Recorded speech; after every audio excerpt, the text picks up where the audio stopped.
Thank you all for staying for dinner. I hope you're enjoying it. Apparently, for those of you who don't recognize Dan Hines, the beard is new, but it is not true that he grew it just so that we could both have beards up here. But I do want to compliment him on his good judgment on growing one. We're really lucky to have Dan Hines with us today. Dan, who turns 51 years old on Saturday. If we'd known, we would have had a birthday cake, but I didn't do my research soon enough. That explains the beard, the whole midlife crisis. Right. Dan is born and raised in Chicago. His father was a Democratic politician who unfortunately died in May at age 80. He is a lawyer, but we won't hold that against him. Dan was elected comptroller of the state of Illinois at age 30 in 1998. He served 3 terms, more than a decade, under 3 different governors. In 2004, he ran for the Senate and lost to some unknown named Barack Obama. But apparently he didn't hold it against him because one of the first people to call for Barack Obama to run for president in 2006. That might have been the high point of your political acumen. He ran for governor in 2010. There were 900,000 votes cast, and he lost by only 8,000 votes to Pat Quinn. So in order to keep his streak going, he argued that Martin O'Malley was the guy who could beat Hillary Clinton. Oh, God. I'll stop there. After leaving government, he spent how many years in the private sector?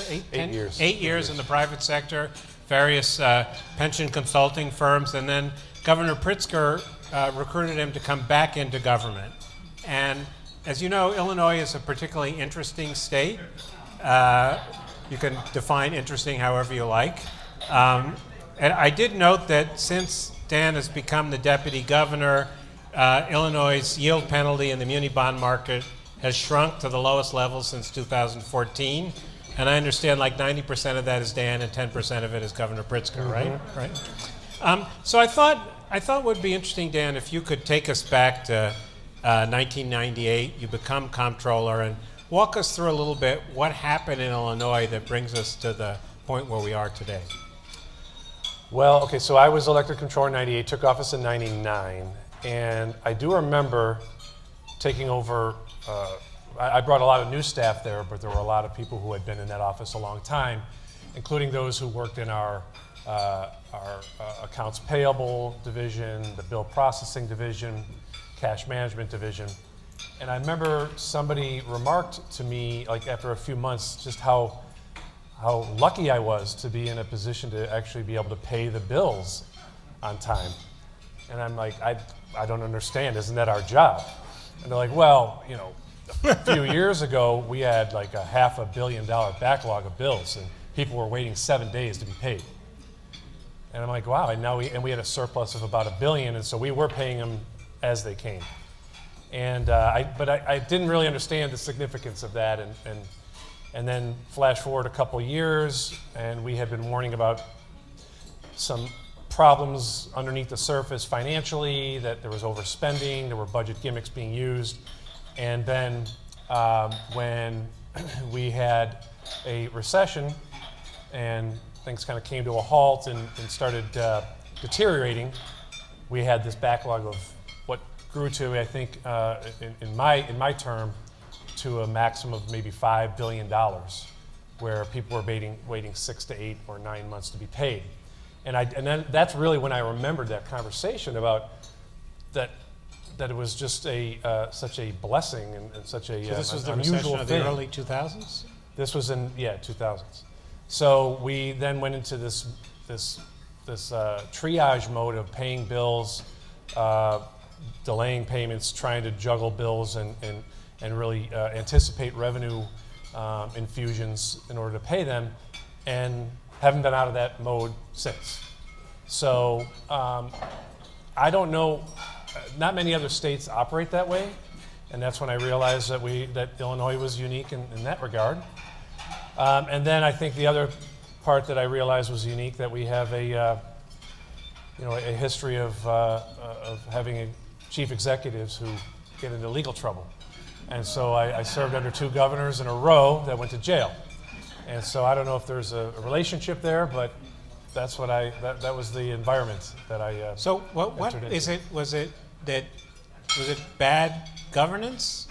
Was it exogenous shocks like population decrease? What was it that went from a government which could pay its bills to one that couldn't?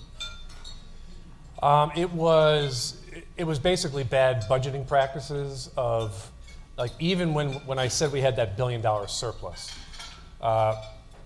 we had a surplus on a cash basis, but we had all sorts of deferred liabilities in our Medicaid program, pension liabilities that were exploding, and so those were those hidden things underneath that we were worried about.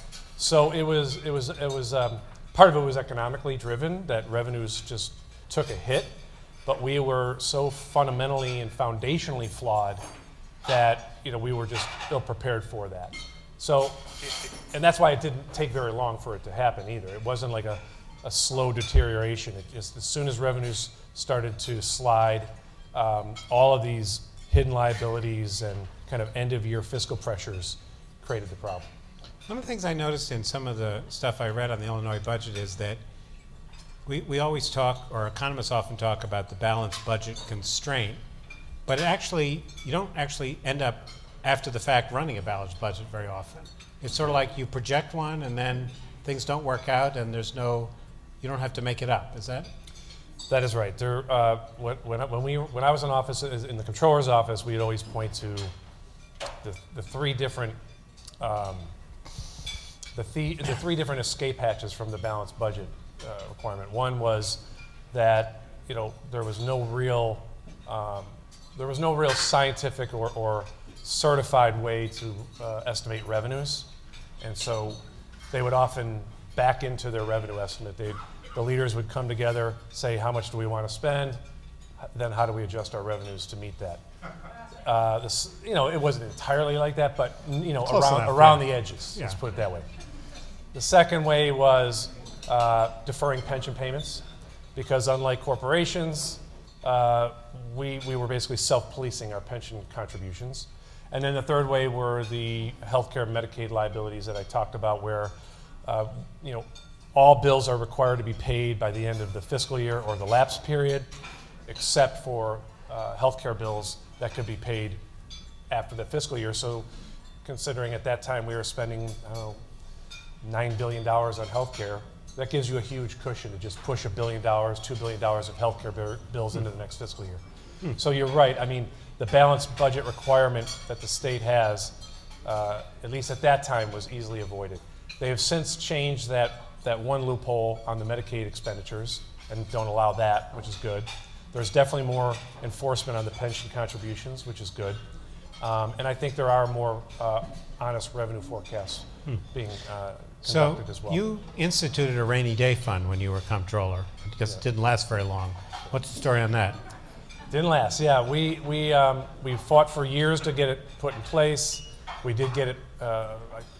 We were allowed to make it or create it legislatively. The Budget Stabilization Fund. At one time, what was there, $100 million in it? I can't remember. 276. We had $276 million. Alexis is counting. There was $276 million in it, which at the time was a respectable amount. But it was not long after that we hit that recession and we hit this cash crunch, and so it didn't last very long. The idea behind it, though, was, in addition to modifying those budget practices I mentioned, being honest about our revenues, being honest about our spending in healthcare and pensions, we also just wanted to have a dedicated, controlled investment in the rainy day fund, so that 1% of revenues, every time revenues grew by 4% or more, 1% would be automatically moved into the rainy day fund. It's just that we got that first infusion, and then we didn't have the 4% revenues for a long time. So it doesn't exist anymore. The fund does exist, and it has 15 cents? Not much more than that. Yes. So when you look at all that time you spent as comptroller and how you come back into government, do you feel like there's things you did there that lasted, or was it all washed away with bad times and bad governance? Well, I think that the concepts that we espoused, I think really took on greater significance actually after we were proven right. I was kind of called the doomsayer and the naysayer, Mr. Negative, when I was controller, but a lot of our predictions came true. So I think there was a lot of credibility to some of the concepts. I also think we were successful in expanding the role of the controller's office itself, where it had, I think, historically been just a administrative office that paid the bills. Because as I mentioned, I mean, paying the bills was just an administrative function, you know? Money in, money out, bills in, bills out, until you have $15 billion more in bills than you have in money. Then it becomes a real cash management operation. So we changed and we also were like the leading voice of independent fiscal analysis for the state, and that continues to this day. And I credit the controllers who followed me, you know, to continue in that tradition. So just to be clear, it's an independently elected position. Right. So the first 3 governors that I served alongside of were elected independently, and I was elected independently, and I didn't work for them. Now I'm serving. And there were some Democrats and some Republicans. Right. Yeah. A Republican and then 2 Democrats. Right. And then now the Governor Pritzker that I work for, I actually work under him. We'll get to and I was hired by. So then you go into the private sector, and I'm just sort of curious, like, did the world look a lot different from the other side, or just is it in Chicago? It's all the same people. They just changed sides of the table. Yeah. Well, I mean, okay, so you mentioned that I lost an election by 8,000 votes. I had lost another election to Barack Obama. I served 12 years watching our state fall into collapse and 2 governors go to jail. So there was a period of about a year or 2 that I kind of just stuck my head under I thought you moved to Indiana or something. And, yeah, just kind of wallowed in my misery. But I did find the private sector to be, you know, very refreshing. I was in the pension world, so I was still kind of interfacing with pension experts, and that was great. It's because I still enjoyed that. But I completely detached myself from the politics of things, and so I just needed to do that. I would probably describe myself as a little bitter. Understandable. And the bitterness faded, no question. But I had no intention of going back into government. But that's where, unbeknownst to me. So then, how did you happen? Pritzker calls you up one day and says, "I got a great idea. You should come back to government." So, Governor. And this time, you don't have to run. That was the selling point, exactly. So JB and I knew each other. I'll call him JB because that's how I knew him then. He and I knew each other from when we were in our young 20s. We were in the Young Democrats together in Chicago, and then just maintained a friendship. Certainly not like call each other every month type of friendship, but just very friendly over the years. And then when he was running for governor, I was consulting with him on some political things. And as was my brother, Matt, who's kind of an active political guy in Chicago as well. And then it wasn't really till the final month of the campaign where we didn't say it then, but I think he would say now that he thought his chances were looking good. And he was starting to just kind of he wanted to get more serious and more specific about budget issues. He had his platform, he had his proposals that he had put out there, but he really wanted to know what he was getting into. So he called me and asked me to be part of a budget team that was just kind of looking at the state budget. Alexis was also part of it. Alexis Sturm is the director of Governor's Office at Management Budget. She's here with me today. So we together were kind of briefing him on this. And then the day, I was there election night just to celebrate, but the day after the election he called me and asked me to be a senior advisor to his transition team. And in that same conversation, he said, and I also just want you don't have to answer now, but I want you to think about the idea, the possibility of coming into government and working with me. And I said, oh, wow, I was pretty shocked. And I did think about it. I talked to my wife about it. And what'd your wife say when you first raised the question? She, as long as I didn't have to go to the parades and the picnics and the Saturday evening dinners. Or move to Springfield. What's that? Or move to Springfield. Or move to Springfield. She was happy about it. I have the best of all worlds, I believe. I don't have to raise money. I don't have to talk to the press. I don't have to go to all the chicken dinners with the exception of this one. And I'm mostly home on weekends, so it's nice. Yeah. Huh. She was excited, actually. So I'm curious, before we talk a little bit about what's happened in Illinois since you went back into government, just sort of curious on your view about people's trust in government and institutions. I think in Washington there's a sense that there's been a steady erosion of public trust, not only in the government, but in almost all our institutions, the newspapers, the Catholic Church, the Supreme Court. There seems to be almost nothing that hasn't lost some ground with people. And I'm just sort of curious how it feels from the state government. Do you feel, compared to when you ran for office in 1998, that there's a different attitude towards trust in government, or has it always been bad, or what? No, I mean, I think it's worse. I think it's partly because they've seen, I mean, the sensationalism of our press and just the 24-hour news cycle is part of it. But there's just more awareness to the scandals and to the faltering politicians.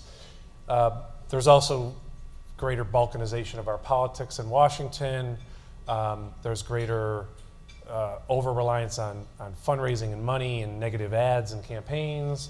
So for all those reasons, I think there is sadly, there's a great deal of dismay. But I think, you can see this, I'm turning into Mr. Negative again. Sorry.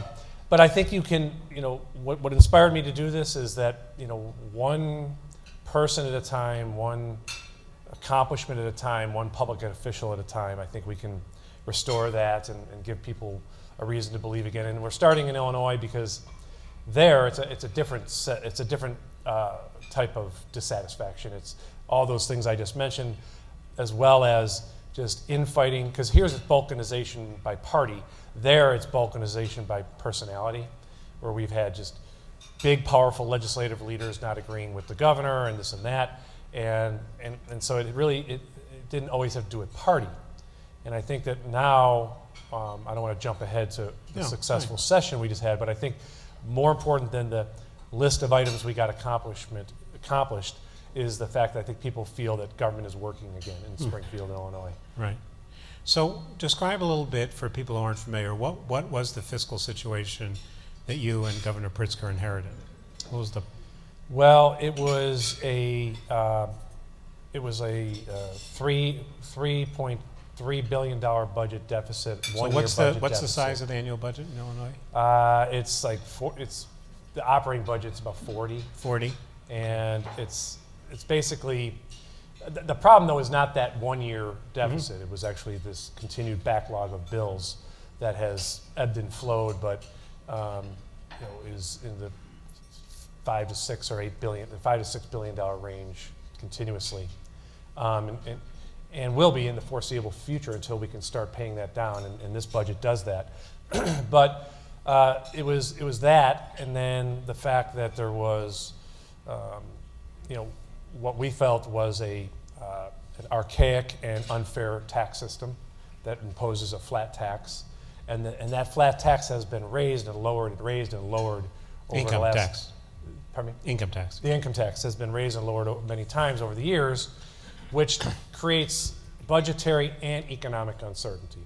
So that was another thing. So we wanted to make sure we had something that was fair, comprehensive, long-lasting, and that would set Illinois on the right trajectory financially. So basically, you had a problem that you needed to find some way to raise revenues.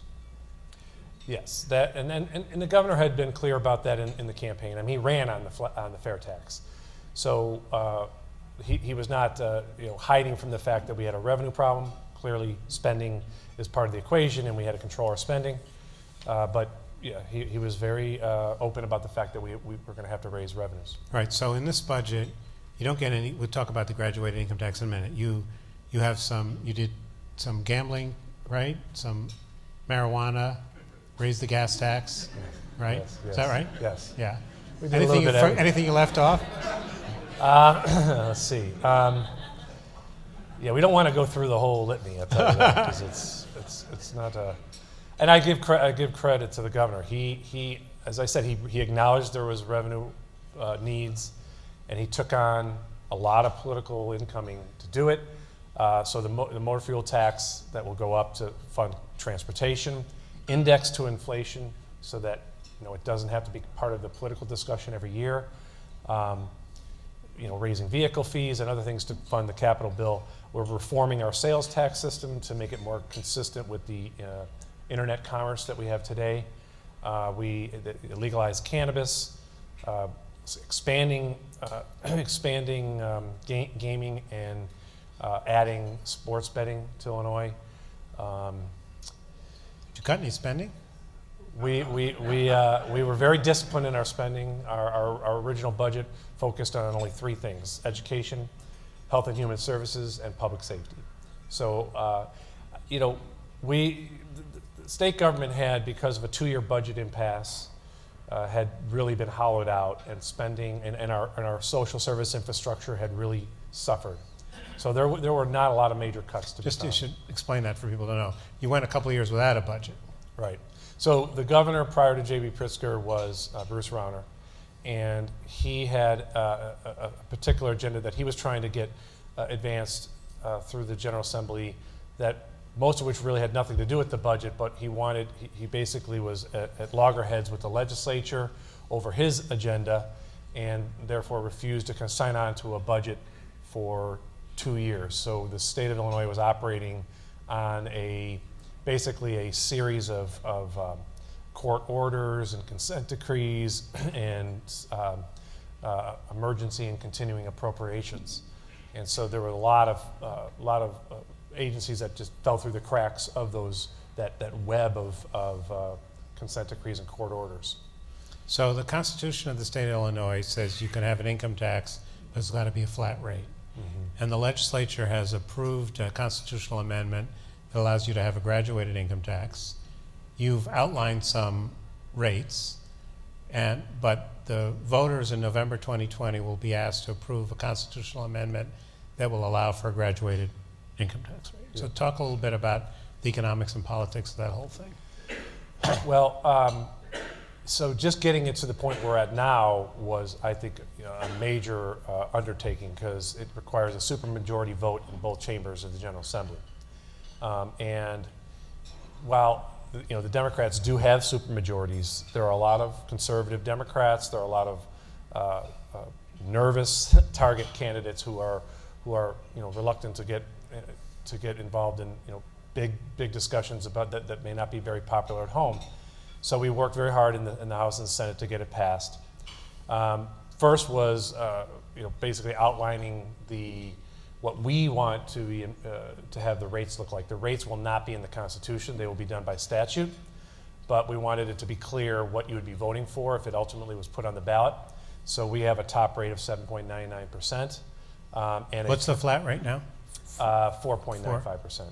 So and we established two things: a top rate of 7.99 and a threshold of $250,000, under which your taxes will either stay the same or go down, which equates to basically 97% of taxpayers who are under $250,000.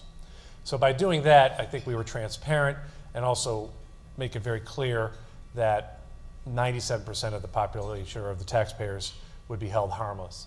And then we rolled out the constitutional language, which was really just a way to allow for a graduated income tax under our Constitution. And that constitutional question will be put on the ballot in November of 2020. It has to get how does it work? A majority of the people voting, or 60%? It's 60% of all those voting, or is it 50% of those voting on the question?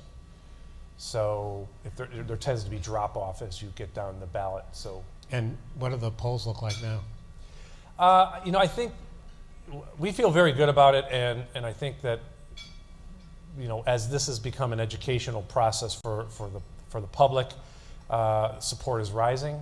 I think we have a job to do to really communicate and let people know what it really means. So does the business community say, "Thank God you're finally doing something to put finances of Illinois in a solid footing," or are they saying, "God damn it, I didn't move here so you could raise my taxes"? I mean, I think the business community is not monolithic. I mean, there's some who would say, some would say that the key to my business is having a stable economy, a growing economy, a functioning government. And so therefore, this makes sense to me. Others would say, well, I'm an LLC and all of our partners are making over $250,000 and we don't want to pay higher taxes. So it's a combination. I'm tempted to ask you who came up with the design of the marijuana tax, which doesn't seem to me, it's like, so if it has less than 35% THC, it gets a 10% sales tax. If it has more than 35% THC, it comes with a 25% tax. Edibles are a 20% tax. Did you design this yourself, or someone else did that for you?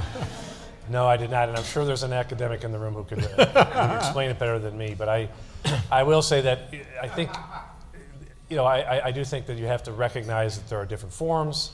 You also have to recognize that you're trying to establish a taxing structure that doesn't drive people to keep them in the black market, and I think that's what we're trying to accomplish. So tell me, I'm curious how you look at the rating agencies from your current positioning.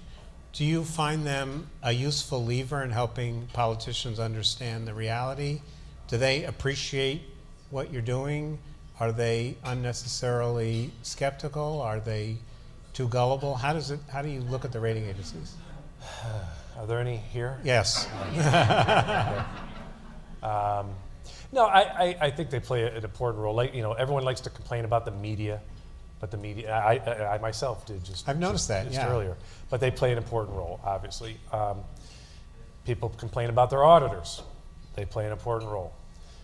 People can complain about bond rating agencies, but clearly they are important to make sure that states are making financially prudent decisions, and that investors know what they're investing in, and that they can have confidence in that.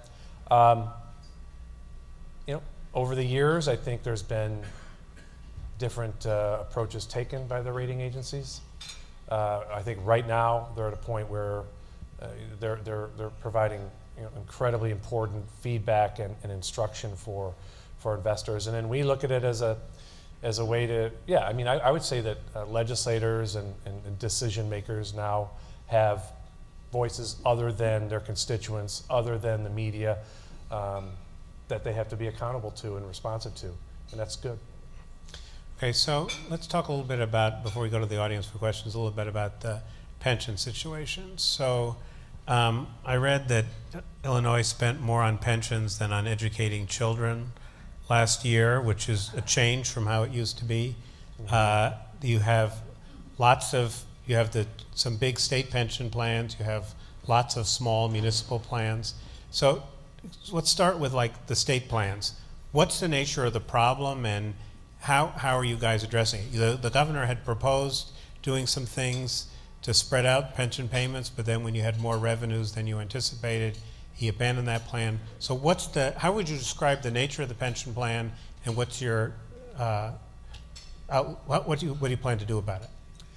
Well, your question itself, I think, is actually a great way to help describe what we were trying to accomplish when we were putting a proposal to reform our pension payment structure. The fact that we're paying more in pensions than in education and other things, and a higher and higher percentage of our revenues to pensions, is a problem, and it's unsustainable. And so what we wanted to do is change the way we looked at how we fund our pensions. So in 1995, they passed a law that said in 50 years, the state of Illinois will get to a 90% funding level. And in 1995, what that meant to those making the budget in that year was that 3% of revenues would go to that year's payment. This year, 25 years later, 21% of our revenues are going to pensions. So it's because of some of our own mistakes, so in terms of discount rates, in terms of taking holidays and things like that, but it doesn't change the fact that it is crowding out spending in other areas. That doesn't mean you don't make the payment. It doesn't mean that funding our pensions isn't important. But if you just continuously climb that hill of 21, then 25, 28, 30% of your revenues going to that, it's the definition of insanity. So what we want to do is step back and say, this is a This is a balance sheet problem. We have a massive liability in our pension system that has to be paid, but we also have a balance sheet of assets that could maybe help offset those liabilities and reduce, not on an annual basis, but reduce basically change the funding ratio of these systems by moving assets into the pension system. So that's one of the things we embarked on, is to look at assets of the states that could be transferred, monetized, or somehow allocated to the pension How does that system. make you better off? It's like basically one big giant balance sheet for the state of Illinois. So you move some stuff from the one side of the ledger to the pension thing. You're not any wealthier. How does that make things better?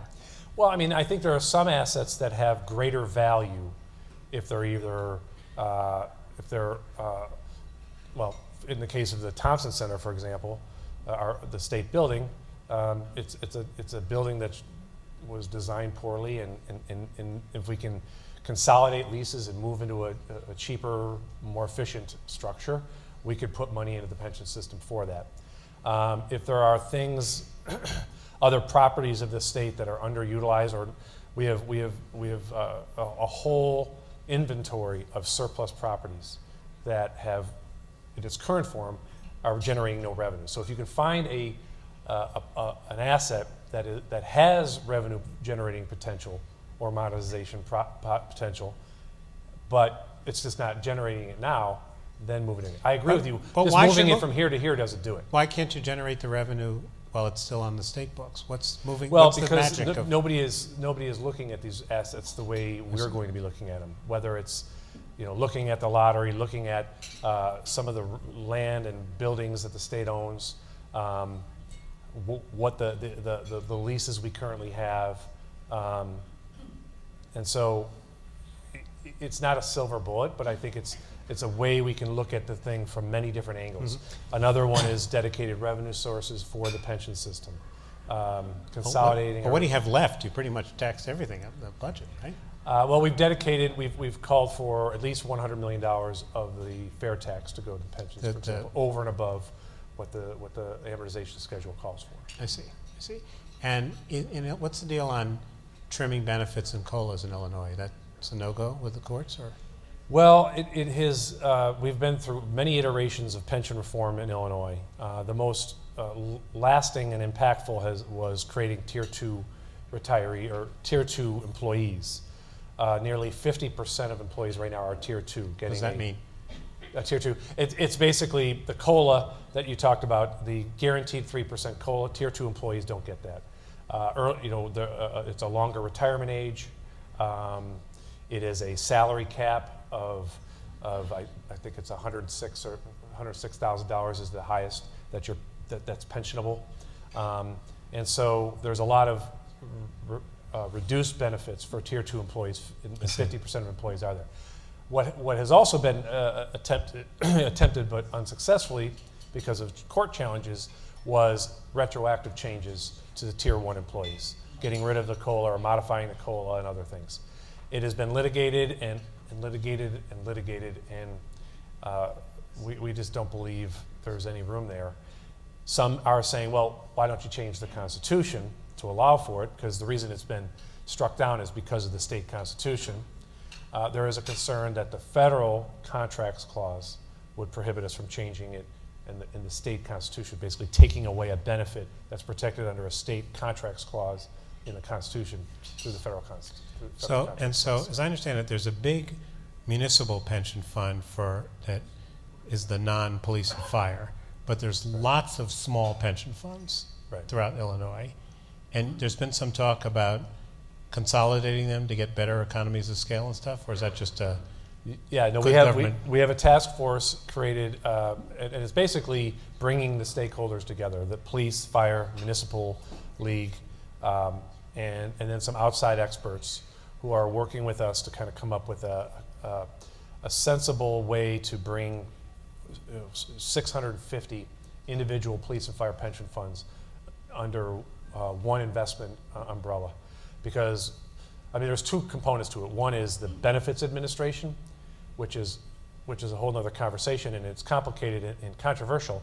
But the investments It just makes no sense to be investing 650 pools of assets, some less than $1 million, some only like a handful that are over $100 million. We think it should be all combined into one. And then Chicago has its own pension problem, and they'd like it to be your problem, but you'd rather it was still their problem. Is that basically it? Yeah, I mean there was a proposal for the city to consolidate their pension systems, and for the state to take over the unfunded liability of the city pension systems. We're not really looking at that. Not interested, huh? No. All right, so let me ask you one final question. So your wife's a physician.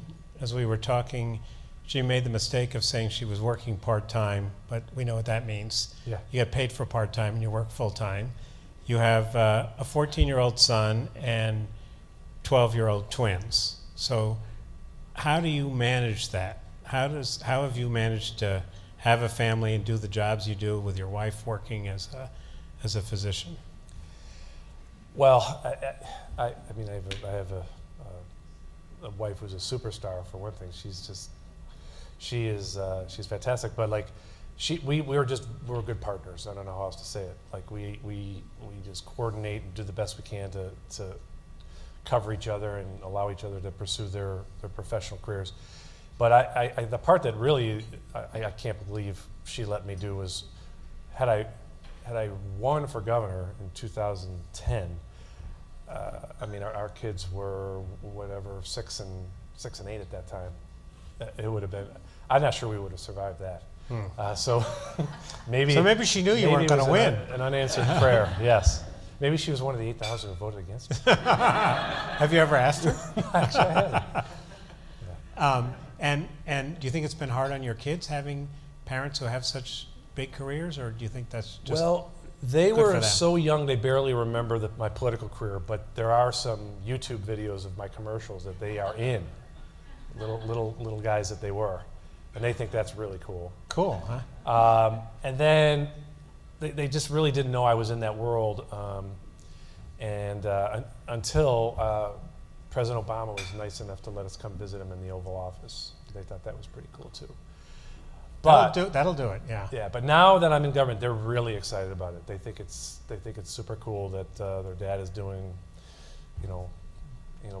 big things and public things, but they get to see him on weekends. So your dad was in politics his whole life. You spent most of your life in politics. Would you be happy if your kids went into politics? Oh yeah, I don't know. I mean, it is.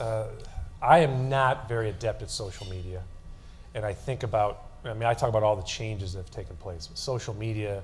That I just shudder to think what it's going to be like in 10 years.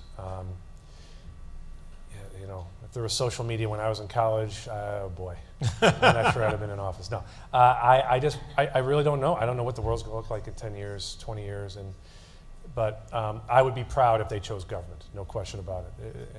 They don't have to run. I think that's one of the things I've proven to myself is that you don't have to run for office. Your name doesn't have to be on the ballot, and in some ways, it's even better not to have that. You can do the quiet work of government, be involved in great big things and in exciting decisions.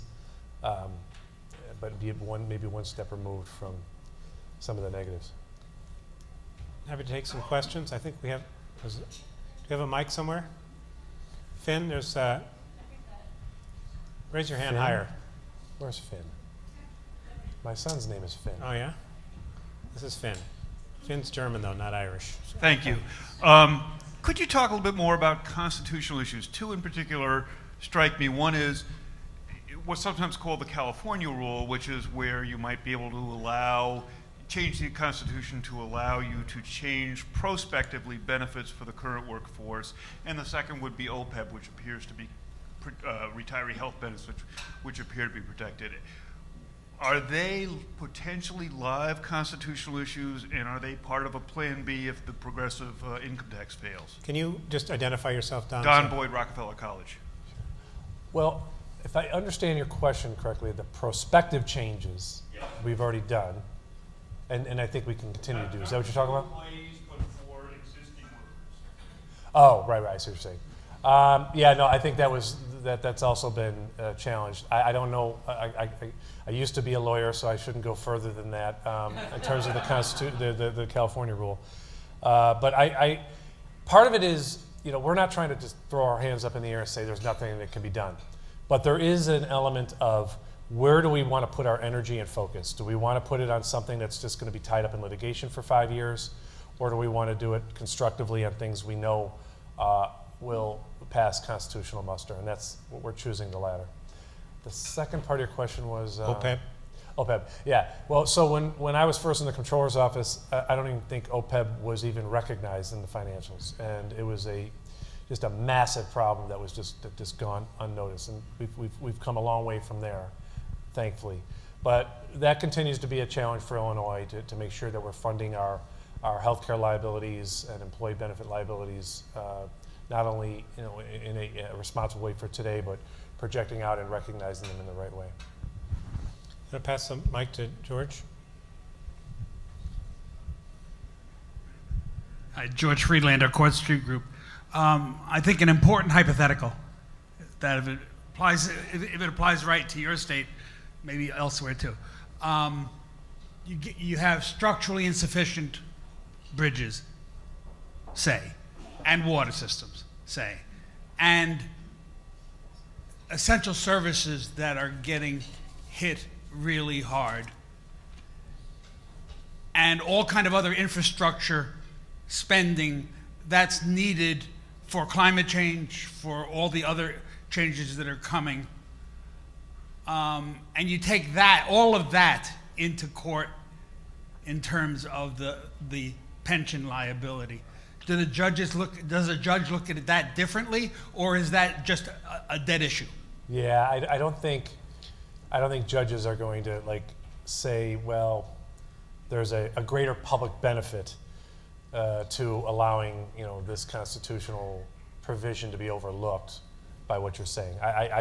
Again, I'm barely a lawyer, and I'm definitely not a judge, but it's scary. Yeah, it is. So talk a little bit about your capital plan. Yeah, to rebuild I was going to Illinois. do that. Yeah. I appreciate you saying that, because one of the other major accomplishments of our legislative session was a $45 billion capital plan that's going to invest over $10 billion in transportation and infrastructure, $1 billion in environmental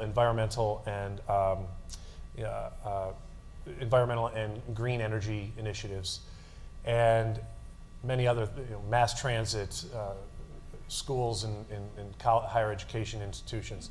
So it's a great program. Another reason why we had to find new revenues to support that. So how are you financing that? So the road transportation is from the motor fuel tax and the vehicle fees. We have an expanded sales tax and the sales tax on gasoline that's also going to do that. We are dedicating all the gaming revenues to infrastructure in the capital bill. That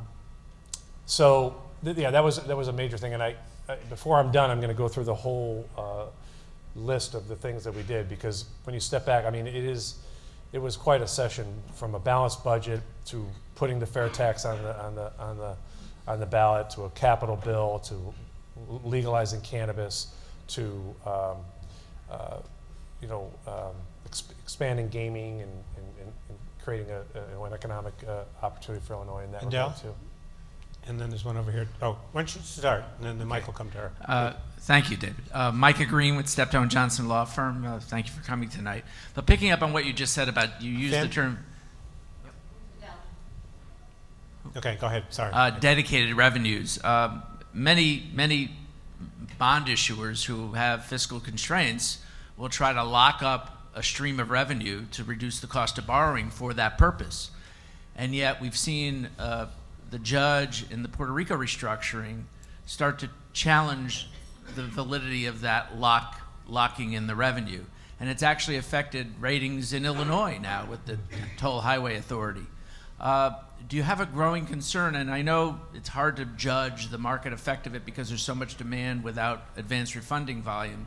But nonetheless, a downgrade by virtue of action taken far away affects the cost of borrowing and the cost of public projects that George enumerated. Do you have a concern about the precedents being set first in Detroit and then in Puerto Rico, and how it could affect Illinois? I mean, obviously, as issuers, we have to be mindful of that and pay attention to what's happening in other jurisdictions and with other litigation like that. And then that should weigh into decisions that we make regarding whether we're going to be issuing general obligation bonds or revenue bonds. Either way, whether it's general obligation bonds, it's been the policy of Illinois, at least when responsible decisions are being made, that even if they're general obligation bonds, they should have a revenue source identified to show that you're not over leveraging the state. And so, depending on what happens there, I mean, I think it's just one of those variables that will cause us to decide whether revenue bonds are the better way or general obligation bonds. We actually have a paper tomorrow, can't remember the name of the author, that argues that Puerto Rico is actually good for other states because it's removes some of the legal uncertainty. And we have another paper that suggests that you can default on your revenue bonds and it doesn't affect your GO bonds. So you can sleep better tonight. So you mentioned the various... Adele Morris from Brookings. Yeah, Adele Morris from Brookings, Climate and Energy Economics Project. You mentioned the various excises that you had instigated or raised. One thing you didn't mention is a tax on greenhouse gas emissions. Illinois, I think last I checked, is like the 7th largest emitter of CO2 among states in the country. Did you guys consider a carbon tax? I know you raised the vehicle fuel tax, but a lot of the emissions are outside the transport sector, and a lot of the lowest cost abatement is outside that sector. Could you have considered a greenhouse gas or a carbon tax that would have reduced emissions and provided some revenue that you needed? I mean, the short answer is no, we didn't. I don't think that's something that the governor is looking at.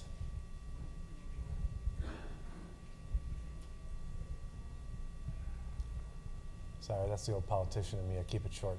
It's all right. I'm just looking to see. Anybody else? Yes, sir. JP Aubrey from the Center for Retirement Research. In terms of the focusing on the reforms of the pension systems, I have two questions. One, how do you feel the cuts to the benefits has affected just the ability to attract quality employees, to keep employees? You have folks who are hired one day different than the person working next to them who have dramatically different benefits going forward. And then secondly, just as a researcher who isn't very viscerally familiar with kind of budgets and that activity, I look at pension costs generally and I see about 4 or 5% of own source revenue.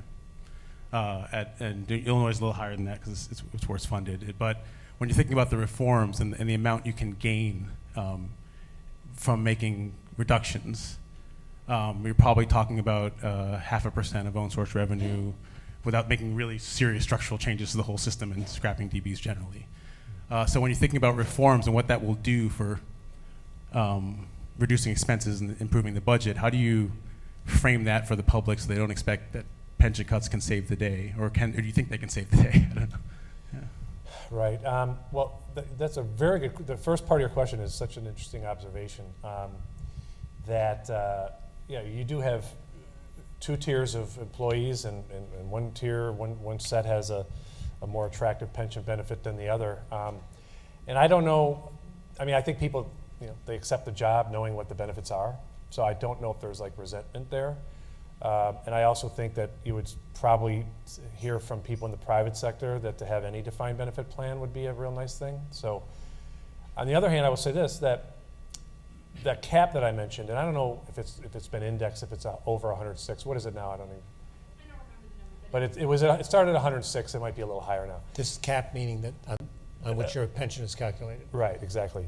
I think that has become an issue at universities where you are trying to bring professors in who are paid higher. And I don't know if we're quite at the point of having that become a problem for other high-level, highly trained people in government. But I do think that's something that should be appreciated, that it's not a one-size-fits-all issue.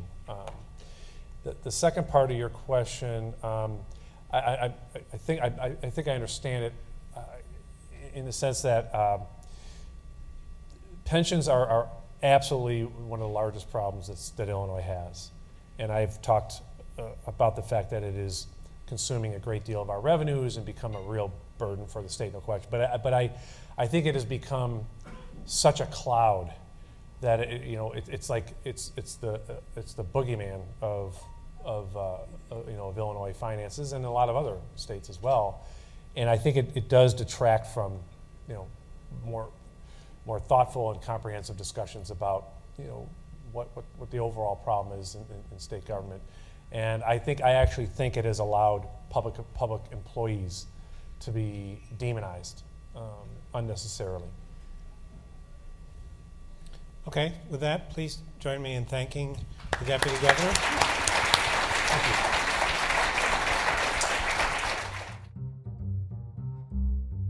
Thanks for watching. Be sure to like and subscribe for more videos from Brookings.